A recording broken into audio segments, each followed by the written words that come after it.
नमो अरिहन्ताणं नमो सिद्धाणं नमो आयर्याणं नमो वैजायाणं नमो लोये सवसाहुणम् सतीर्थवीर प्रभु का जग में प्रवर्ते निज तत्व बोध पाकर सब लोक हर्षें दुर्भावना न आवे मन में कदापि निर्विघ्न निरविकारी आराधना प्रवर्ते। पाद समवाय विषय पर हमारी चर्चा चल रही है।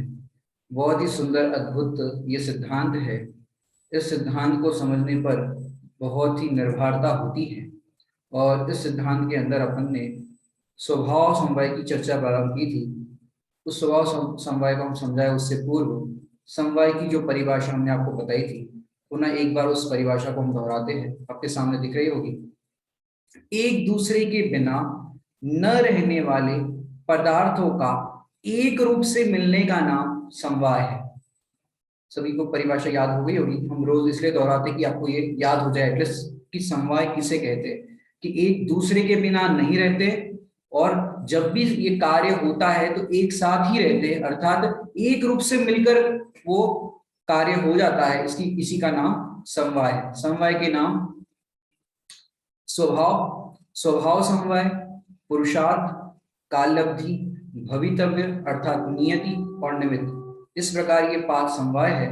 अभी अपन सबसे पहले परिभाषा देखते हैं और कल जहां पर विषय छोड़ा था उस विषय पर आगे अपन चर्चा करेंगे। यहाँ पर आपके सामने ये परिभाषा दिख रही है स्वभाव समवाय की, जो अनेकों ग्रंथों के अंदर आती है और कुछ कुछ परिभाषाएं हमने आपके सामने यहाँ पर रखी है जिससे आप लोग उसे नोट भी कर सकते हैं। सबसे पहली परिभाषा आपको यहाँ पर दिख रही होगी, वस्तु की सहज शक्ति। क्या कह रहे हैं? वस्तु की सहज शक्ति का नाम है स्वभाव। समवाय है ना, तो वस्तु की सहज शक्ति का नाम है यहाँ पर स्वभाव। तो ये चिदविलास नाम का एक ग्रंथ है, उस चिदविलास ग्रंथ के अंदर ये परिभाषा आई है, वस्तु की सहज शक्ति। वस्तु की सहज शक्ति मतलब उसकी जो इनबिल्ट जो पावर है कह सकते हैं अपन, या इनबिल्ट जो उसकी शक्ति है उसको कहते हैं सहज। माने किसी और से उसको कुछ चाहिए नहीं, अपने से ही पहले से परिपूर्ण है, तो वस्तु की सहज शक्ति। हालांकि इसके लिए दृष्टांत देने की जरूरत नहीं है क्योंकि हमने पूर्व में जितने भी दृष्टांत स्वभाव को समझाने के लिए किए हैं कि प्रकृति की जितनी भी वस्तुएं है उसका अपना अपना स्वभाव होता है। ये तो हम आपको परिभाषा बता रहे हैं जिससे आपको और सरल हो जाए। पहले हमने स्वभाव बताया, जैसे नींबू, शक्कर, नमक, ये सब चीजों का अपना अपना सहज स्वभाव होता है। नमक का खारापन, शक्कर का मीठापन, नींबू का खट्टापन, ये वस्तु की सहज शक्ति। ऐसे आत्मा का सहज जानना देखना ये आत्मा का स्वभाव है, तो वस्तु की सहज शक्ति का नाम स्वभाव है। फिर समयसार जी की 71 नंबर की गाथा की टीका में ये परिभाषा आई है, स्वस्य भवनम स्वभाव। क्या कह रहे हैं? स्वस्य भवनम, कि वस्तु का जो सहज भवन है, स्वस्य अपना भवन, स्वस्य माने अपना भवन है, वो स्वभाव है। माने जो आत्मा है वो अपने भवन में रहता है और शरीर है वो अपने भवन में रहता है। दोनों एक साथ दिखाई देने पर भी वो अपनी अपनी पर उसकी जो रहने का क्षेत्र है वो भले ही एक दिखाई दे रहा है, लेकिन दोनों के प्रदेश अलग अलग। उद्गल का प्रदेश अलग है और जीव का प्रदेश अलग है और दोनों के अपने अपने स्वभाव भी अलग है। ये हो गई अपन ने समय सारजी की तरह उससे परिभाषा देखी। अब गुण पर्यायों की आत्मा ही स्वभाव है।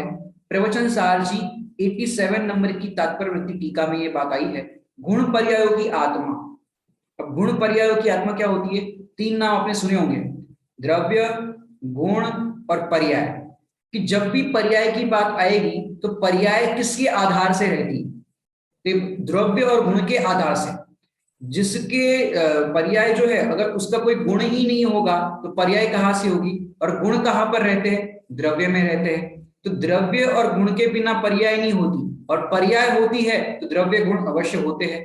तो गुण पर्यायों की आत्मा माने गुण और पर्यायों का आधार देखा जाए तो द्रव्य है, कि द्रव्य के बल पर वो होता है, और ये वस्तु का स्वभाव है। यहाँ पर बताया पर्यायों, गुण पर्यायों की आत्मा ही स्वभाव है। ये अपन ने प्रवचन सार जी के अंदर, इसमें ज्यादा डिटेल में नहीं जाते, यहाँ पर तो अपने को स्वभाव समझना है कि ये अनेकों ग्रंथों के अंदर स्वभाव की चर्चा आती है। द्रव्य गुण पर्याय का जो स्ट्रक्चर है ये पूरा स्वभाव को समझाता है, कि आत्मा है तो आत्मा द्रव्य कौन सा है, जीव द्रव्य, उसके अंदर अनंत गुण है, ये उसके अनंत गुण है, इसकी क्वालिटी है, और अनंत गुणों की पर्याय, हर एक गुण की एक एक पर्याय आप गिन लो तो अनंत गुणों की अनंत पर्याय है। तो ये वस्तु का स्वभाव है, और वो हर समय पर्याय बदलती रहती है, और जो गुण है उस गुण के अनुसार उसकी पर्याय होती है। तो पर्यायों की आत्मा, गुण पर्यायों की आत्मा ही स्वभाव है, कि जो पर्याय और गुण का आधार है, मतलब जिसके आधार से वो गुण और पर्याय है वो द्रव्य है, तो उसके आधार से होता है, तो ये स्वभाव है, ये वस्तु का स्वभाव है। आप लोग अपनी कैमरा भी ऑन कर सकते हैं। अब अपन अगला बिंदु देखते हैं इसके अंदर, जो अपन ने कल छोड़ा था उसी पे चर्चा करेंगे अपन सबसे पहले।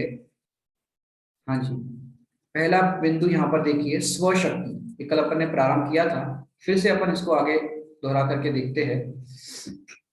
बहुत ही सुंदर ये प्रकरण है, स्वशक्ति। तो स्वशक्ति का मतलब क्या है, कि जैसे अपन दृष्टांत के रूप में देखें तो एक हीरे को दूसरे हीरे को कुछ, माने एक हीरा है, उसे दूसरे हीरे को कुछ देने की जरूरत नहीं। जैसे आपके डायमंड रखे हो, बहुत सारे डायमंड रखे हो, उसमें एक हीरा रखा है, उसके बगल में दूसरा हीरा है, तो हीरे के दृष्टांत से तो हम ऐसे ही समझा रहे हैं रैंडमली। तो एक हीरे को प्रकाशित करने के लिए तो दूसरे हीरे की जरूरत नहीं पड़ती। ऐसे शक्कर रखी है, बोरे में शक्कर रखी है, तो एक शक्कर को मीठा करने के लिए दूसरे शक्कर की आवश्यकता नहीं पड़ती, कि भाई तुम मुझे थोड़ी सी मिठास दे दो।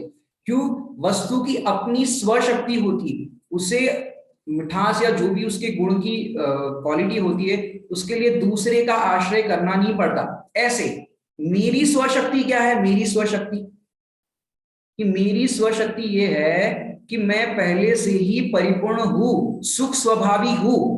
जब सुख स्वभावी हूं तो सुख के लिए किसकी ओर देखना पड़ेगा, बताओ? सुख के लिए किसकी ओर देखना पड़ेगा? पहले से ही सुख स्वभावी हूं तो किसी और को की तरफ देखने की जरूरत नहीं पड़ेगी। क्यों नहीं पड़ेगी? कि भाई पहले से ही सुख हूं ना, मेरे में सुख नाम की शक्ति है, दुख नाम की शक्ति नहीं है। हालांकि वैभाविक शक्तियों को भी इस तरह से लिया जाता है, लेकिन मेरी शक्ति क्या है कि सुख नाम की शक्ति है, तो ये मेरी स्वशक्ति है। जैसे सुखी होने के लिए हमको भगवान की तरफ भी देखने की जरूरत नहीं पड़ती। सुना होगा आपने भगवान की तरफ, मतलब कि मेरा सुख मेरे आश्रय से प्रकट होगा, भगवान भी चाहे तो मुझे नहीं दे सकते। क्यों? मेरा सुख मेरे आश्रय से होता है। जब मेरा सुख मेरे आश्रय से होता है तो मुझे पर की ओर देखने की जरूरत नहीं पड़ेगी, ये मेरी स्वशक्ति है। हालांकि कल रोज हम 3:30 बजे क्लास लेते हैं, लेकिन आज अरहम पाठशाला है, किसी का मैसेज आया था, इसलिए हमने 2:30 बजे ही मैसेज कर दिया कि क्लास है आज। इसलिए कुछ लोग धीरे धीरे ज्वाइन कर रहे हैं जैसे जैसे मैसेज पढ़ते हैं। लेकिन कल जो अपने पॉइंट पढ़ा था उसी को अपन आगे दोहराते हैं। स्वशक्ति समझ में आई, कि मेरी जो स्वशक्ति है, स्वशक्ति मतलब कि अपने से है, किसी और से सुख के लिए हमें किसी और की ओर देखने की जरूरत नहीं पड़ेगी, भगवान की तरफ भी देखने की जरूरत नहीं पड़ेगी, ये अपनी स्वशक्ति। फिर दूसरा बिंदु है इसके अंदर, त्रिकाली उपादान कारण। निमित्त उपादान में नाम सुना होगा, उपादान कारण, त्रिकाली उपादान कारण। तो जितनी भी वस्तुएं हैं जगत में, बार बार अपन को दोहराने के लिए दृष्टांत तो उतनी ही अपन दोहरा सकते हैं, शक्कर, नमक, नींबू, जितने भी जगत में पदार्थ है, आपको जो पसंद हो आप कह सकते हो, उसकी अपनी अपनी, इमली, इमली का जो खटास स्वभाव है, क्योंकि रस भी 6 ही है, अब वो ज्यादा है नहीं, तो घूम फिर के दृष्टांत उतने पे ही आ जाएंगे, क्योंकि खट्टा, मीठा, चरपरा, ये सब जितने भी वस्तु 6 रस कहे गए हैं तो उतना ही है, तो अपन उतनी ही एग्जाम्पल ले सकते हैं। लेकिन समझना यहाँ पर ये है, त्रिकाली उपादान कारण, कि उसका जो उपादान है, उसकी जो क्वालिटी है वो त्रिकाल रहेगी, चाहे भूतकाल, वर्तमान काल या भविष्य काल, तीनों काल उसका स्वभाव एक जैसा रहेगा। इसका नाम है त्रिकाली और उपादान कारण, कि स्वयं से ही उसका उपादान है, माने स्वयं से ही उसका ऐसा स्वभाव है। तो ये अपने दूसरी विशेषता देखी स्वभाव की, त्रिकाली उपादान कारण। तीसरा बिंदु, शुद्धाशुद्ध पर्यायों का आधार। क्या है यहाँ पर? शुद्धाशुद्ध पर्यायों का आधार। अब देखो शुद्धाशुद्ध पर्यायों का आधार क्या है, कि जैसे स्वभाव, और देखो एक होता है स्वभाव स्वभाव और एक होता है विभाव स्वभाव। क्या कहा? एक होता है स्वभाव स्वभाव और एक होता है विभाव स्वभाव। जीव में मोह राग द्वेष करने का और केवल ज्ञान करने का स्वभाव है। क्या कहा? जीव में अर्थात मेरे में मोह राग द्वेष करने का भी स्वभाव है और केवल ज्ञान प्राप्त करने का भी स्वभाव है। ये दोनों तो विरुद्ध बातें हो गई। मोह राग द्वेष ये भी विरुद्ध बात हो गई और केवल ज्ञान हो रहा ये भी विरुद्ध बात हो गई। अब जो मोह राग द्वेष की जो चर्चा होती है कि जीव का वो स्वभाव है, ये स्वभाव नहीं है, ये उसका विभाव स्वभाव है। क्या कहा? मोह राग द्वेष करना ये जीव का स्वभाव नहीं, ये उसका विभाव स्वभाव है। क्यों? मोह राग द्वेष अगर जीव का स्वभाव हो जाए तो केवल ज्ञानी परमात्मा जो अभी अनंत परमात्मा है, सिद्ध परमात्मा है, उनको भी मोह राग द्वेष का प्रसंग आएगा। इसलिए ये विभाव स्वभाव है, विभाव है, ये भी एक स्वभाव है। मोह राग द्वेष होना ये भी एक स्वभाव है, लेकिन ये विभाव स्वभाव है। और ये विभाव स्वभाव है जब तक संसार अवस्था है, अर्थात अनंत अवस्था के नीचे, माने 12वें गुणस्थान के नीचे के गुणस्थान तक, 12वें गुणस्थान में जो मोह है, चारित्र मोह, उसका भी अभाव हो जाता है। उसके बाद कोई मोह राग द्वेष के परिणाम नहीं रहते। तो ये विभाव स्वभाव है, वो निचली भूमिका में रहता है।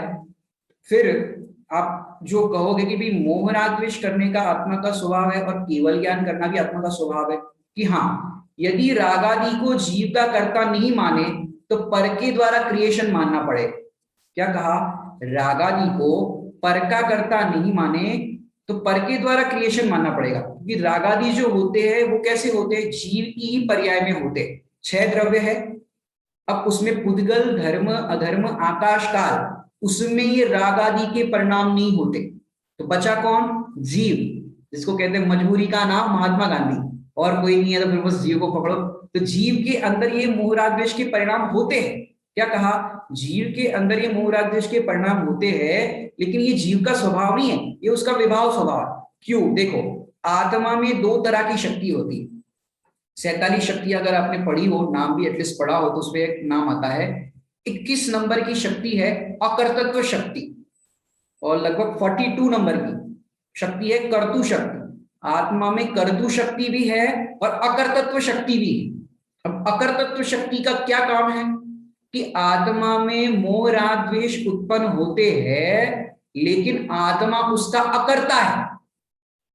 इसलिए आत्मा के अंदर जो शक्ति बताई है अकर्तृत्व शक्ति, और आत्मा के अंदर जो शुद्ध पर्याय होती है, निर्मल पर्याय होती है, जिसके अपन कहते हैं सम्यक दर्शन, सम्यक ज्ञान, सम्यक चारित्र, केवल ज्ञान, ये शुद्ध पर्याय है।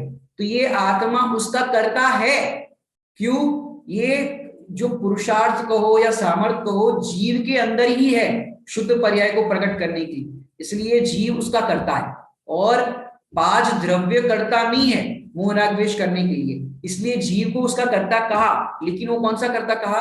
विभाव स्वभाव, वो अकर्तत्व नाम की शक्ति। आत्मा विभाव वास्तव में कर नहीं सकता, विभाव कर नहीं सकता, लेकिन उसको कहा जाता है, और नहीं करते इसलिए आत्मा को कहा जाता है कि भाई ये जीव ने किए, लेकिन ये उसका स्वभाव नहीं है। तो ये अकर्तत्व नाम की शक्ति, आत्मा में अकर्तत्व नाम की भी शक्ति है और कर्तत्व नाम की शक्ति है। यदि फिर विकारी पर्याय करे तो जीव ही करे। क्या कहा? विकारी पर्याय करे तो जीव ही करे। क्यों? जीव विकार करता नहीं है, जीव विकार करता नहीं है, फिर भी उसको कर्ता कहने में आता है। इसको कहते हैं स्याद्वाद। स्याद्वाद समझते हो? किसी अपेक्षा से करता है और किसी अपेक्षा से करता नहीं।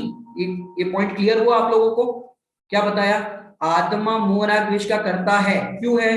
कि अन्य 5 द्रव्य कर्ता नहीं हो सकते, उसमें वैसी सामर्थ्य नहीं, इसलिए जीव को कर्ता कहा। लेकिन वो कर्ता इसलिए नहीं कहा कि भाई उसका वास्तविक कर्ता है, लेकिन उसकी एक समय की पर्याय में ये परिणाम होते हैं, इसलिए उसका कर्ता कहा। लेकिन वास्तव में जीव को परिणाम करने के लिए असमर्थ है। तो ये अकर्तत्व नाम की शक्ति, कि आत्मा विभाव परिणामों का अकर्ता है, इसलिए अकर्तत्व नाम की शक्ति। और निर्मल पर्याय जो शुद्ध पर्याय है, उसके करने का कर्ता है सम्यक दर्शन, सम्यक ज्ञान, सम्यक चारित्र, केवल ज्ञान। इसको कहते हैं निर्मल पर्याय, इसको कहते हैं शुद्ध पर्याय। इसलिए जीव उसका करता है, इसलिए कहते हैं कर्तु नाम की शक्ति, कि आत्मा करे तो सिर्फ अपनी निर्मल पर्याय का करता है, मोह राग द्वेष आदि का करता नहीं है। तो ये शुद्धाशुद्ध पर्यायों का आधार ये पॉइंट हुआ। अब अगली विशेषता देखते हैं, असमर्थ उपादान कारण। क्या लिखा है? असमर्थ उपादान कारण। असमर्थ उपादान कारण मतलब जैसे दूध को मीठा करने के लिए शक्कर अनिवार्य है, नहीं तो दूध मीठा करने में हम असमर्थ हैं। सुनाई बात। दूध को मीठा करने के लिए उसका उपादान कारण कौन सा है कि शक्कर ही है, उसके अलावा और कोई नहीं है। हम असमर्थ है, इसको कहते हैं असमर्थ उपादान कारण। जैसे भिखारी को 1 करोड़ रुपए का चेक दिया मोदी जी ने। अब मोदी जी ने 1 करोड़ का चेक तो दिया, लेकिन उसका ज्ञान नहीं होने से कि भाई इसको चेक बोलते हैं और ये 1 करोड़ का है, बैंक में जमा कराएंगे, अकाउंट्स खोलेंगे, उसमें चेक जमा कराएंगे तो 1 करोड़ रुपए की प्राप्ति होगी। लेकिन उस भिखारी को उस 1 करोड़ के चेक का ज्ञान ही नहीं है कि इसकी ये महिमा होती है, इसका ये होता है। ऐसे ही हमको अपने आत्मा को जाने बिना भगवान पना प्रकट होना असंभव है। ये असमर्थ है। क्यों असमर्थ है? कि अपना कल्याण अपने आश्रय से होता है ये हमें खबर ही नहीं। इसलिए हम नाना प्रकार के व्रत आदि कहो या और कोई तपस्या कहो, इसके माध्यम से सुखी होना चाहते हैं, तो कह रहे वो उपाय ही नहीं तेरे सुखी होने का, इसलिए कह रहे असमर्थ है। जैसे एक बहुत सुंदर दृष्टांत देता हूँ, आदरणीय भाई साहब सुमन प्रकाश जी भाई साहब देते हैं कि एक व्यक्ति कलकत्ता गया और कलकत्ता से 3 दिन का सफर करके आया, क्योंकि समझो कोई मुंबई रहता है तो मुंबई से कलकत्ता बहुत दूर है, और वहां से 3 दिन बाद आया ट्रेन के सफर से, और उसमें भी उसका रिजर्वेशन हुआ नहीं था। तो जैसे तैसे वो वेटिंग टिकट लेकर के जनरल में जैसे तैसे वो आया, और इतना थक गया था वो कि भाई उसको इतनी नींद आ रही थी। सवेरे सवेरे समझो 3-4 बजे आया, दरवाजा खटखटाया, दरवाजा खुला और पत्नी ने उसको हाथ मुंह धुला करके सब सामान ये करके वो फ्रेश होकर के सीधा सो गया, क्यों नींद पूरी नहीं हुई थी। अब उसको ठंड के दिन थे, सर्दियों के दिन थे, अब 3 कंबल उड़ाए। कंबल तो समझते हो जिसपे बल कम होता है, उसको कहते हैं कंबल। अब 3 कंबल उड़ाए। अब 3 कंबल उड़ाने के बाद वो जो पति था, रोज तो ऐसे 7-8 बजे उठ के मंदिर जाते, प्रक्षाल करते, पूजन करते और जो भी दैनिक कार्य होते हैं वो सब करते। लेकिन समझो 7 बजे पत्नी ने एक बार आवाज लगाई, जी सुनते हो, उठ जाओ 7 बज गए। पति को जगाया लेकिन वो जगे नहीं। पत्नी ने सोचा कि भाई लंबा सफर करके आए हैं, थके होंगे, आधे घंटे बाद उठाते। 7:30 बजे जगाया फिर भी नहीं उठे, 8 बजे उठाया फिर भी नहीं उठे, 9 बज गए और तो और 10 बजे। और पत्नी ने सोचा कि कम से कम हिला करके तो देखे क्या हो गया, आए हैं तब से जरा से हिले नहीं डुले नहीं, एक ही पोजीशन में कंबल ओढ़ के सोए। क्योंकि आपने देखा होगा सर्दियों के दिनों में अपन पैरों के नीचे भी कंबल एकदम ये कर लेते हैं और सिर पे भी ऐसे ओढ़ लेते हैं सर्दियों में, इतनी ठंड लगती है। अब क्या हुआ कि पति को हिलाया डुलाया, पति हिलने को ही तैयार नहीं, ऐसी गहरी नींद। तो ऐसी गहरी नींद में पति सोए थे, तो पत्नी को लगा ये तो ऊपर चले गए, और उसने तो हिला डुला के चेक किया लेकिन पति तो उठे ही नहीं। अब वो हिला डुला के चेक करने पर भी उठे नहीं, तो अपनी चूड़ियां तोड़ने लगी, वो फिल्मी ड्रामा चूड़ियां तोड़ने लगी। अरे वो चले गए, पड़ोस वाले आए वो भी रोने लग गए, उसको सांत्वना देने लग गए।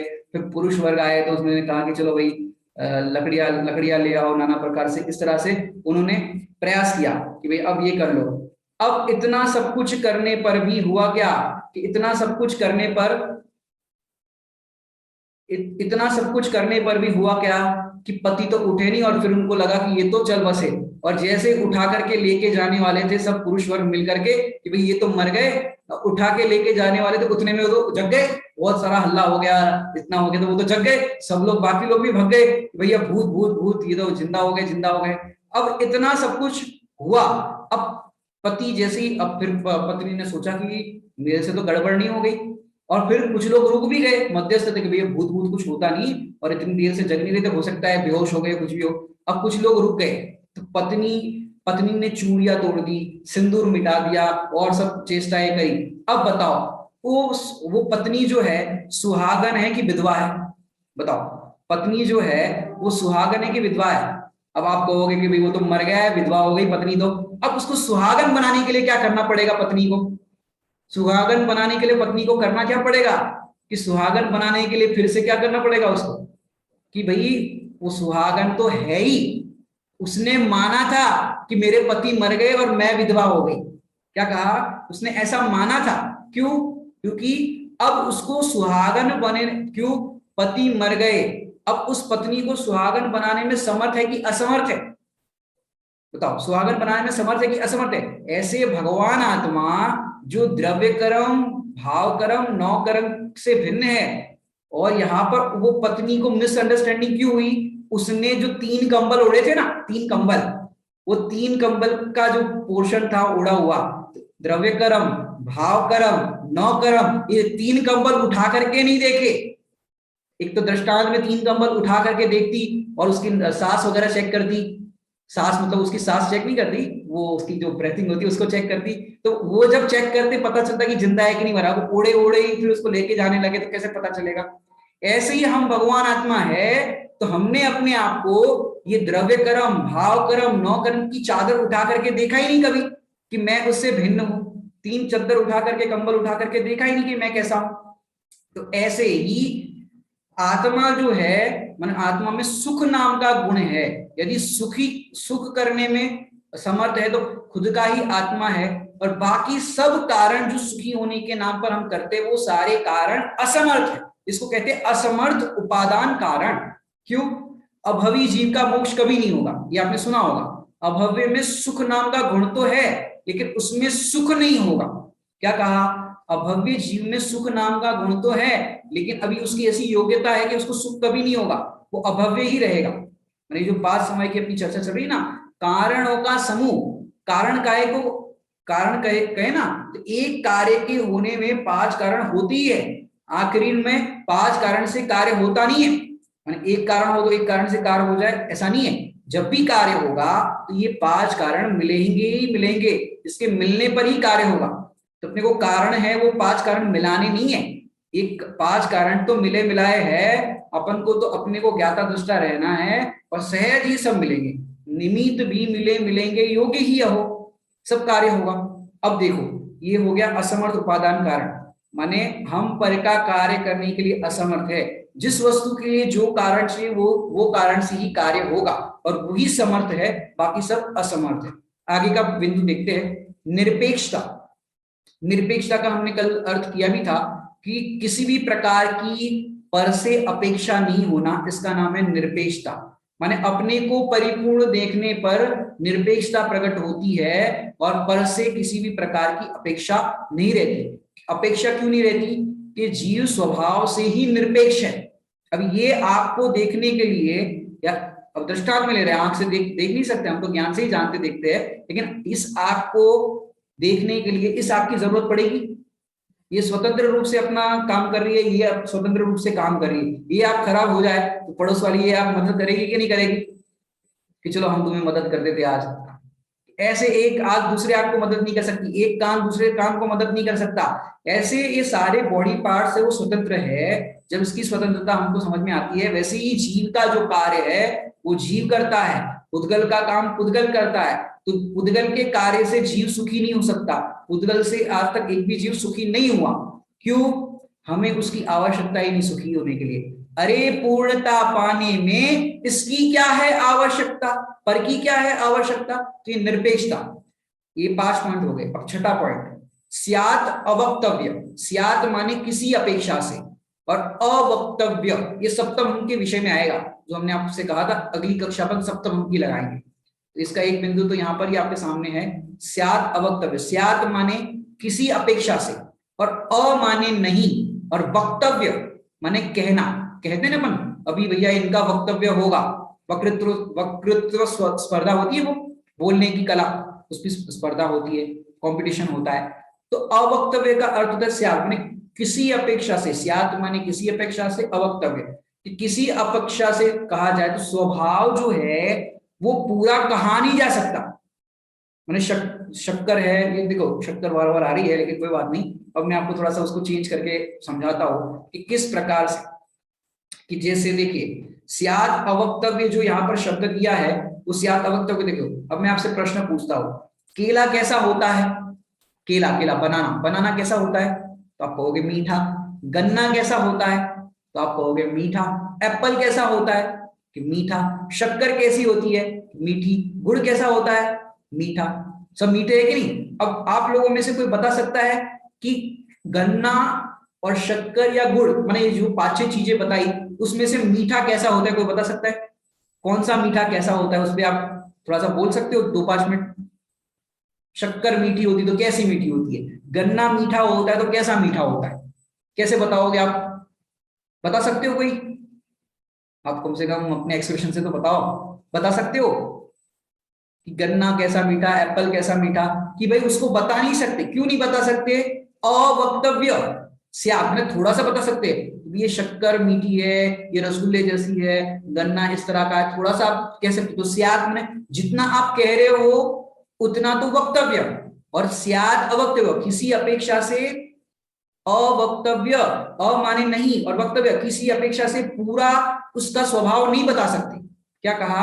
किसी अपेक्षा से उसका पूरा स्वभाव, उसका पूरा माने देखो, देखा जाए तो आपने सुना होगा कि आत्मा में जो अनंत गुण है, आत्मा का जो स्वभाव है, वो पूरा वर्णन नहीं किया जा सकता। पूरा मतलब मैं नहीं, आप नहीं, मुनिराज नहीं, जितने ग्रंथ लिखे हैं वो भी नहीं, केवली परमात्मा भी आत्मा का या किसी भी वस्तु का पूरा वर्णन नहीं कर सकते। क्यों? क्यों वर्णन नहीं कर सकते? कि वो अवक्तव्य है, कह नहीं सकते। वस्तु इतनी इंफिनिट होती है, इतनी अनंत अनंत, उसके अंदर वो गुणों का सामर्थ्य कहो, गुणों की पर्याय, इतना इतना उसमें क्वालिटीज होती है कि वो पूरा बता नहीं सकते। इसलिए इसको कहते हैं स्यात् अवक्तव्य। क्या कहते हैं? स्यात् अवक्तव्य। जैसे मैं आपको बताऊं, अब जैसे बच्चे होते छोटे छोटे, तो मैं आप बच्चों से पूछता कि आपको मम्मी ज्यादा प्यार करती है या पापा ज्यादा प्यार करते हैं? यहाँ पे एक बच्ची दिख रही है छोटी सी, प्रशस्ति। बताओ आपको मम्मी ज्यादा प्यार करती है कि पापा ज्यादा प्यार करते हैं? कौन ज्यादा प्यार करता है? अब बताओगे कौन ज्यादा प्यार करता है? ज्यादा प्रशस्ति बताओगे?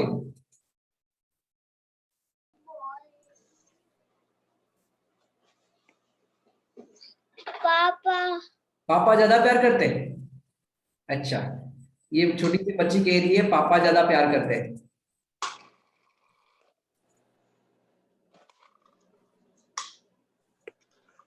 अब ये कह रही है पापा ज्यादा प्यार करते हैं। अब पापा ज्यादा प्यार करते हैं ऐसा उसने कहा, अब मम्मी क्या कहेगी? अच्छा मैं प्यार नहीं करती। अब वो कहेगी नहीं मम्मी, अब मम्मी कहेगी तो वो कहेगी मम्मी प्यार प्यार ज्यादा करती है। अब सोचो, अब वो कह रही है कि पापा ज्यादा प्यार करते हैं या मम्मी ज्यादा प्यार करती है। अब माँ की ममता को या पापा के प्यार को बताओ, कैसे बताओगे? तो ये कहेगी कि पापा मेरे लिए चॉकलेट ला के देते हैं, पापा मेरे लिए खिलौने ला करके देते हैं। अब जितना बताएगी उतना वक्तव्य। और कितना प्यार करती है? कि बहुत। बहुत मतलब कितना? बहुत। तो ऐसा वो बच्ची बता रही बहुत। अब वो बहुत को बता सकते हो? हाँ बेटा बता सकते हो बहुत प्यार करते हैं। तो बहुत कैसे करते हैं? कि वो बहुत प्यार करते हैं उसको पूरा नहीं बता सकते। इसको कहते हैं अवक्तव्य। माने स्वभाव जो होता है माँ की ममता, ये भी एक स्वभाव है, माँ की ममता एक स्वभाव है, तो इसको भी पूरा नहीं बताया जा सकता। ये विशेषता है स्वभाव की कि उसको पूरा बता ही नहीं सकते। कोई भी चीज को आप पूरा नहीं बता सकते। जैसे आप कोई फिल्म देख करके आते हो, फिल्म देख करके आए, अब फिल्म कैसी है? कि बहुत अच्छी है। अरे बहुत अच्छी कैसी है? कि उसके अंदर गाने बहुत अच्छे हैं। और अच्छी कैसे है? कि उसमें एक्टिंग बहुत अच्छी है। और अच्छा क्या है उसमें? कि उसमें फाइट सीन बहुत अच्छे हैं। और अच्छा क्या है इसमें? अरे एक बार तुम देख के आ जाओ, हम और क्या बताया तुमको। तो इसको पूरा बता नहीं सकते, कितनी बताने की कोशिश करो। तो ये स्वभाव जो है सियाद अवक्तव्य, कि जितना बता सकते उतना वक्तव्य, लेकिन किसी अपेक्षा से पूरा नहीं कहा जा सकता, इसको कहते हैं अवक्तव्य। ठीक है। अब अहेतुक, अहेतुक इतना जोरदार शब्द है। मैंने स्वभाव जो होता है वो अहेतुक होता है। क्या कहा? स्वभाव जो होता है वो अहेतुक, अ माने नहीं और हेतु, जिसका कोई हेतु नहीं है उसको कहते हैं अहेतुक। जिसका कोई हेतु नहीं है, कोई हेतु नहीं है, कि हाँ जिसका कोई हेतु नहीं है उसको कहते हैं अहेतुक। स्वभाव अहेतुक होता है। अब कोई कहे, जैसे मैं आपको एग्जांपल देता हूँ, बहुत सुंदर सुंदर दृष्टांत देता हूँ। अहेतुक, ये छोटी सी बच्ची को भी समझ में आ जाएगा अहेतुक मतलब क्या। अहेतुक क्या शब्द बोला? अहेतुक। अब सूरज जो है वो पूरब से ही क्यों उगता है? और सूरज है वो गर्म क्यों होता है? चंद्रमा जैसा ठंडा क्यों नहीं होता है? बताओ, कोई बताएगा? सूरज पूरब से ही क्यों उगता है और चंद्रमा जैसा ठंडा क्यों नहीं होता है, गर्म क्यों होता है? क्या बताओगे? बताओ, कोई बताएगा? क्यों?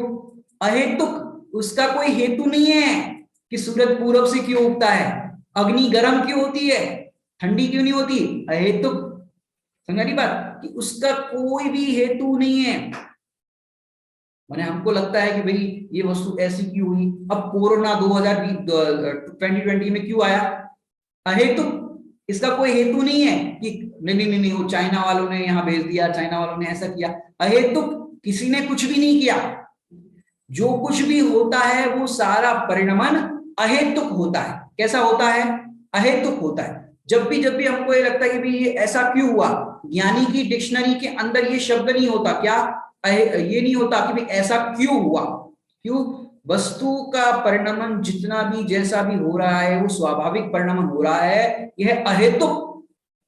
कोई, और अपन दुखी क्यों होते हैं? उसमें हेतु खोजने जाते हैं, इसलिए दुखी होते हैं। वस्तु का स्वभाव है वो है अहेतुक।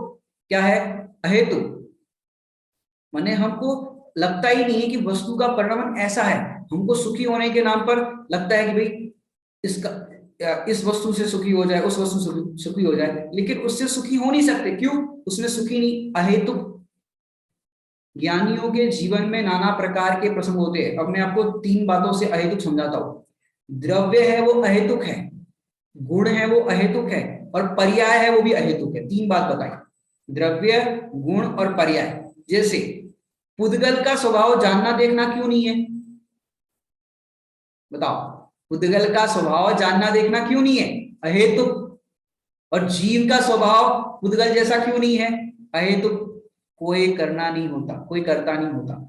चलो ठीक है, ये भी एक उत्तर है, लेकिन यहाँ पर अहेतुक मतलब इसका कोई हेतु नहीं। ये आचार्य देव ने बहुत अच्छा शब्द बताया है।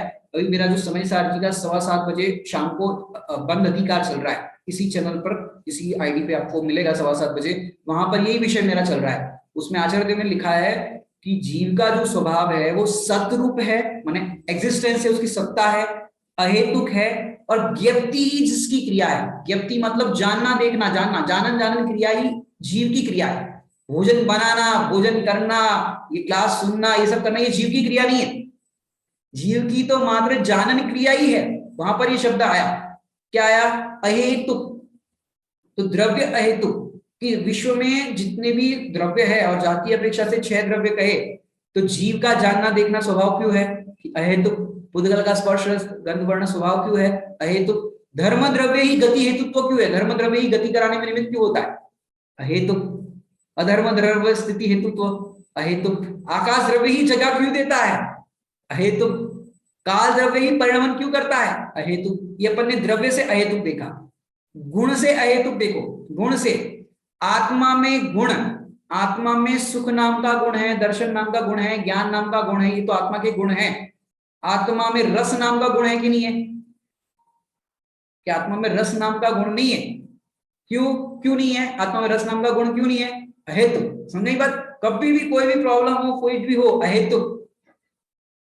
हम तुमको इतना समझा रहे हैं, फिर जैसे मम्मी बच्चों को समझाते हैं, चलो एग्जाम आ रही है, पढ़ाई करो, ये करो, वो करो। अब बच्चा नहीं समझ रहा है, कितना समझा समझा के इसको थक गए, ये समझता ही नहीं है। अहेतुक। पति पत्नी से परेशान, पत्नी पति से परेशान, ये समझते ही नहीं है कि उसके समझने की योग्यता भी नहीं आई है। अहेतुक। क्यों नहीं समझ रहे? अहेतुक।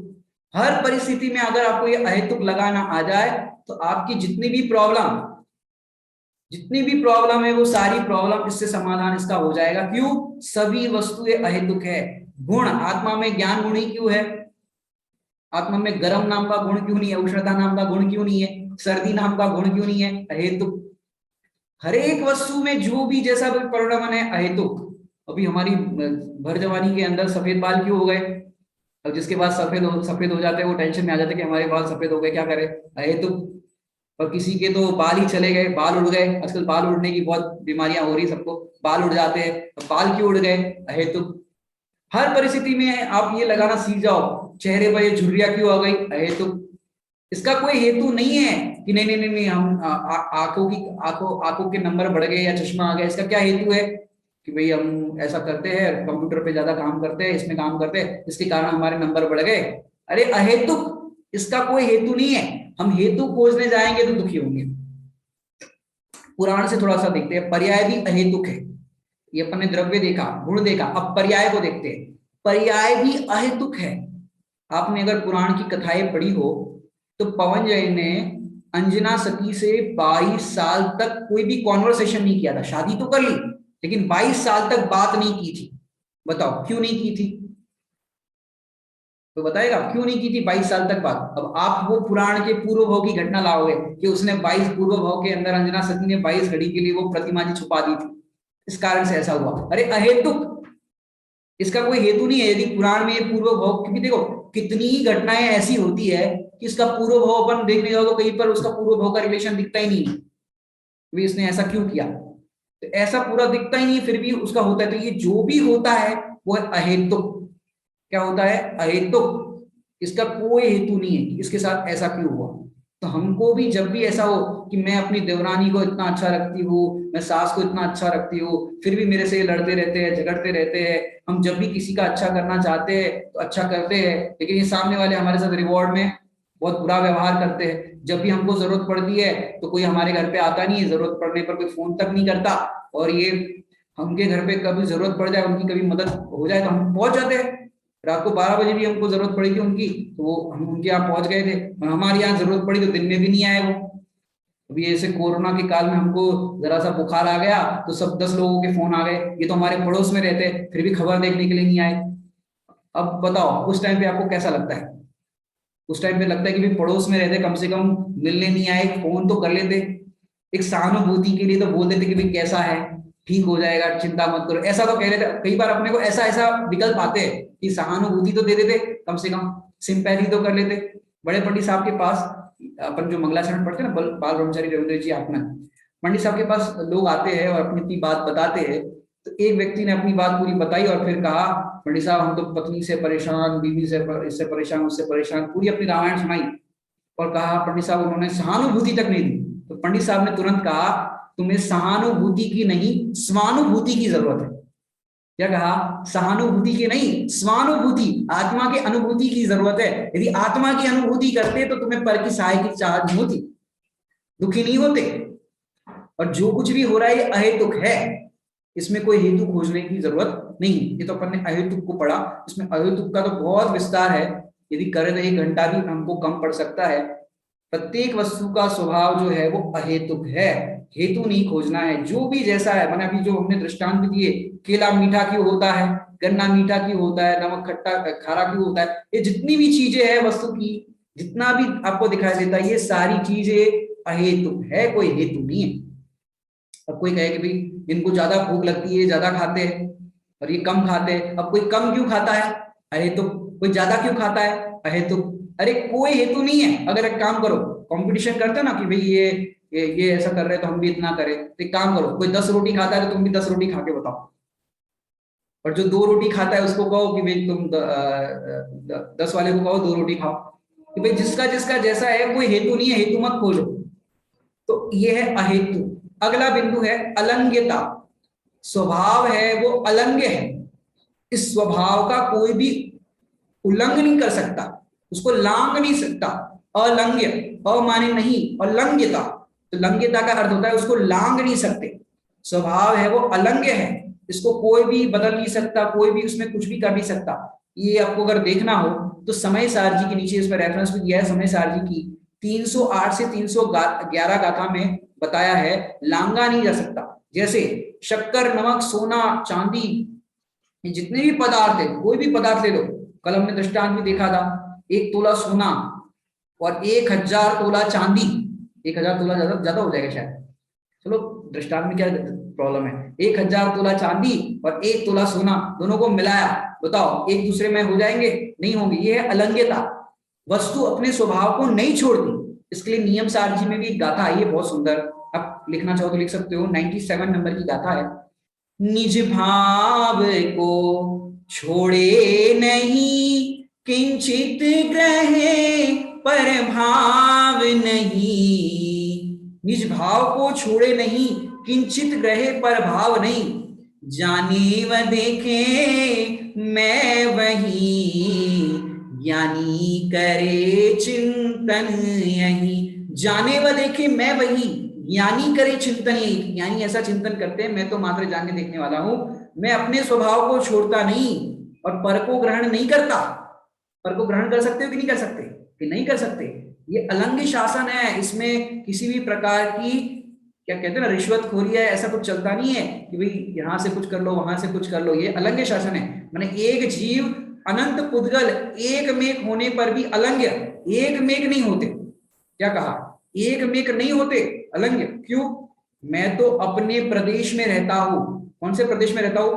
मध्य प्रदेश में, उत्तर प्रदेश में, कौन से प्रदेश में रहता हूं? बताओ कौन से प्रदेश में रहता हूं मैं? आप लोग जानते हो मेरे को? नहीं जानते? कोई नहीं जानता? तो ऐसे ही क्लास सुन रहे हो कि पंडित जी कौन से प्रदेश में रहते हैं, ये भी नहीं पता आप लोग को? कोई बताएगा कौन से प्रदेश में रहते हैं पंडित जी? किसी को पता ही नहीं है। इतने सारे लोग हैं यहाँ पर क्लास सुन रहे हैं कि पंडित जी कौन से प्रदेश में रहते हैं। अच्छा, किसी ने लिखा है आत्म प्रदेश में। आत्म प्रदेश में रहते हैं, बहुत सुंदर उत्तर। क्यों? मैं तो अपने आत्म प्रदेश में रहता हूं। ये बाहर से ये सब कहते हैं, व्यवहार से सब कहा जाता है ये मध्य प्रदेश, उत्तर प्रदेश। मैं उस प्रदेश में नहीं रहता। मैं जिस घर में रहता हूं उस घर में भी नहीं रहता। क्यों? मेरा प्रदेश ही अलग है। कि जैसे अब देखो, मैं आपको बताऊं कैसे प्रदेश में रहता हूं। कि जैसे मच्छर जाली होती है, मच्छर जाली, आजकल मच्छर बढ़ गए हैं। मच्छर जाली जो होती है, मच्छर जाली के अंदर सफेद रंग की मच्छर जाली, और मैं उसके अंदर बैठा हूं, समझो। अब चारों, या आप बैठे हो, आप अपना लगा दो। अब सफेद कलर की मच्छर जाली, आप उसके अंदर हो, और बाहर इतने मच्छर है, हजारों लाखों करोड़ों मच्छर, और पूरी सफेद रंग की मच्छर जाली काली हो गई। बताओ आपको नींद आएगी कि नहीं आएगी? सफेद रंग की मच्छर जाली काले रंग की हो गई, इतने सारे मच्छर, पूरा कमरा, पूरी मच्छर जाली काले काले मच्छरों से भर गई। बताओ नींद आएगी? नहीं आएगी ना? प्रशस्ति कह रही है नींद नहीं आएगी, ये छोटी सी बच्ची कह रही है नींद नहीं आएगी। बताओ नींद आएगी कि नहीं आएगी? क्यों नहीं आएगी? क्योंकि मच्छर है, इतने सारे मॉस्किटो काटेंगे हमको, बाइट करेंगे, नींद नहीं आएगी। लेकिन जरा विचार करो, आप कहां पर हो? कि मच्छर जाली के अंदर, और मच्छर कहाँ है? मच्छर जाली के बाहर। सुनाई बात? ऐसे मैं अपने प्रदेश में रहता हूं। कौन सा प्रदेश? जो भी बता ना, आत्म प्रदेश, चैतन्य प्रदेश।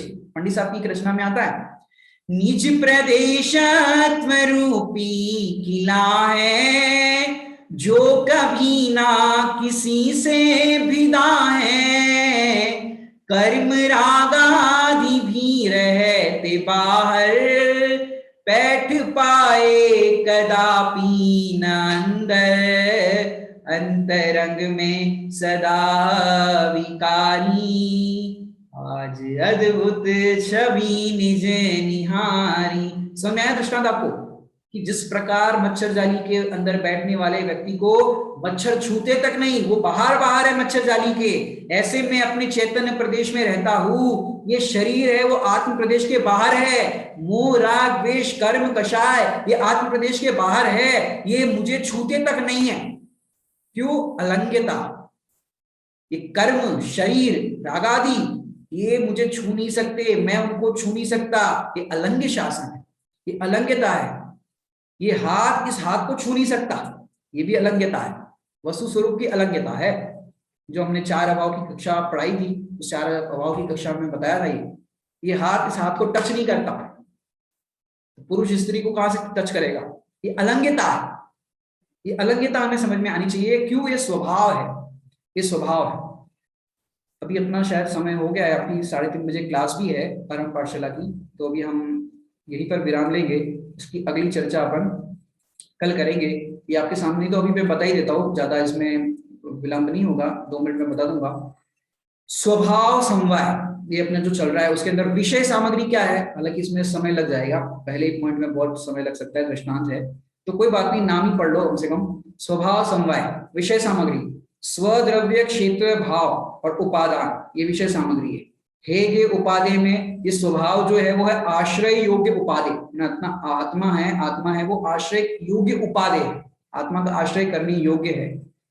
फलितार्थ सुख दुख प्रकट अर्थात दूर करने का समवाय बाहर नहीं है, ये अपन कल पढ़ेंगे। स्वभाव समवाय की ये विषय सामग्री, हेगे उपादेय और फलितार्थ। अभी का यहाँ समय हो गया है।